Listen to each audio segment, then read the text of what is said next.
KBS 7시 뉴스 함께하고 계십니다. 지금 시각은 7시 28분입니다. 자, 요즘 대학생들은 학자금 대출로 등록금을 마련해서 대학을 다닌 다음에 졸업 이후에 갚아야 하지만 그 대출 상환에 어려움을 겪는 청년들이 늘고 있습니다. 학자금 대출 체납자가 역대 두 번째로 많은 해라고 합니다. 올해가.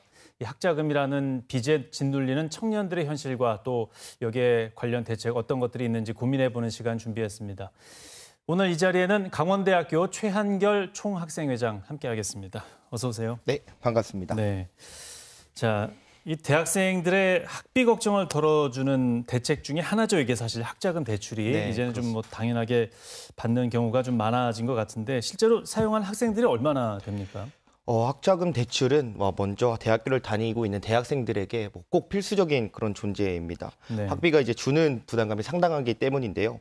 실제로 점점 늘어나고 있는 추세라고 저도 이제 알고 있습니다. 예. 알아보니 지난 전체 학자금 규모가 무려 3,569억 원이나 된다고 하더라고요.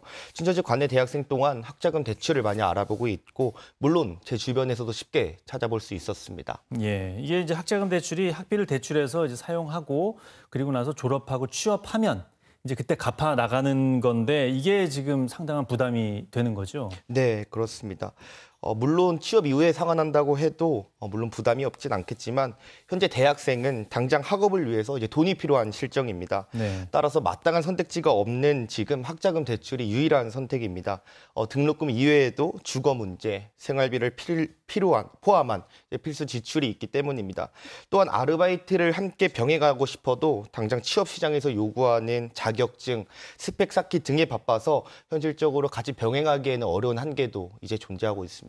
예, 학자금 대출이 이제 늘어나는 것도 좀 문제가 되겠지만 잘 갚으면 또 문제가 아닌데 지금 보면 어제 이번에 발표된 국세청 자료를 보면 도내 청년들의 학자금 대출액 중에서 지금 체납되는 액이 상당히 지금 늘어나고 있다 이런 내용이 있네요.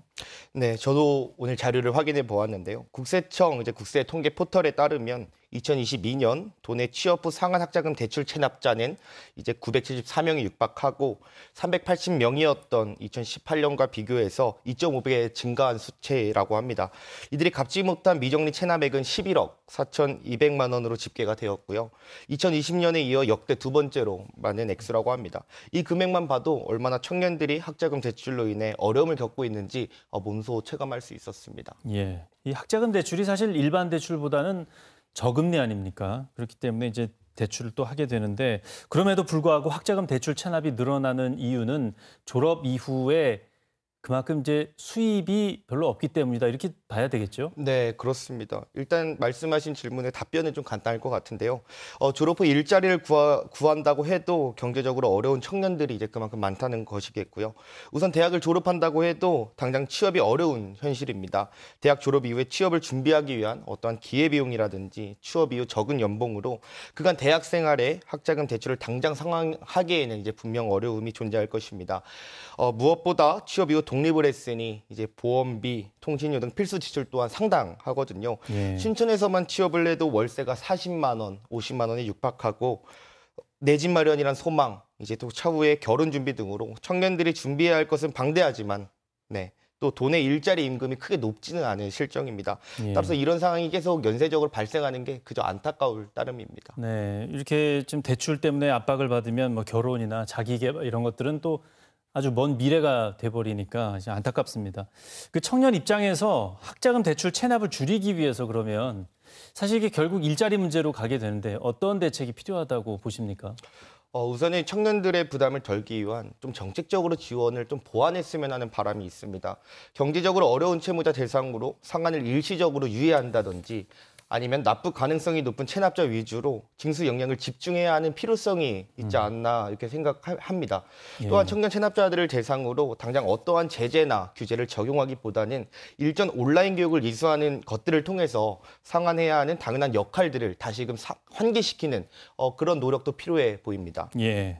정책적으로 조금 더 접근하기가 좀 멀리 간 그런 내용이었는데 그러면 그 학자금 대출 체납을 줄이기 위해서 그러면 고용의 질을 높이거나 일자리를 더 확대해야 한다 이렇게 나오는데 청년들이 보기에 그러니까 대학생들이 보기에 강원도의 일자리 환경은 좀 어떻습니까?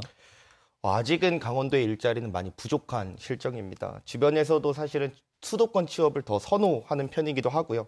다만 이것은 강원도의 일자리가 너무 터없이 부족하다기보다는 아무래도 지방보다 수도권이 인프라가 좋으니까 자연스러운 현상인 것 같습니다. 다만 학생들도 올해 강원특별자치도가 새롭게 출범하면서 강원도에 양질의 일자리가 생긴다든지 청년 정책이 더 좋아질 거다 이런 기대감 또한 갖고 있습니다. 예. 분명히 사회적으로 또 정책적으로 대응해야 하는 부분도 있지만 학생들도 여기에 따라서 환경에 맞게 또 열심히 노력을 해야 되지 않습니까? 학생들의 취업 준비 상황, 분위기 이런 것들은 좀 직접 봤을 때 주관적으로 어떻습니까? 요즘에는 당장 졸업을 해도 취업이 어렵다 보니까 대학에서 일시적으로 졸업을 유예하는 제도가 있습니다. 예. 이 졸업 제도를 유예를 하게 된다면 취업 시장에도 내가 지금 대학생 신분이기 때문에 이런 이점들을 좀 많이 활용하려고 하고 있고요. 네. 특히 요즘의 대학생들도 워낙 사회적 요구나 시선이 많다 보니까 최소 중견 기업은 가야 된다라는 인식이 있어서 사실은 중소기업 사장님들은 많은 어려움을 겪고 계시긴 하지만은 네. 이런 좀 사회적 문제도 계속 반복되고 있는 안타까운 실정입니다. 네, 또 중소기업 가면 또 너무 힘들어서 어차피 나오게 된다. 뭐 여러 가지 이유가 그렇습니다. 있는데 사회적으로 신중하게 접근해야 될 문제가 아닌가 싶습니다. 네, 오늘은 시간 관계상 여기서 좀 말씀을 마치도록 하겠습니다. 알겠습니다. 고맙습니다. 네.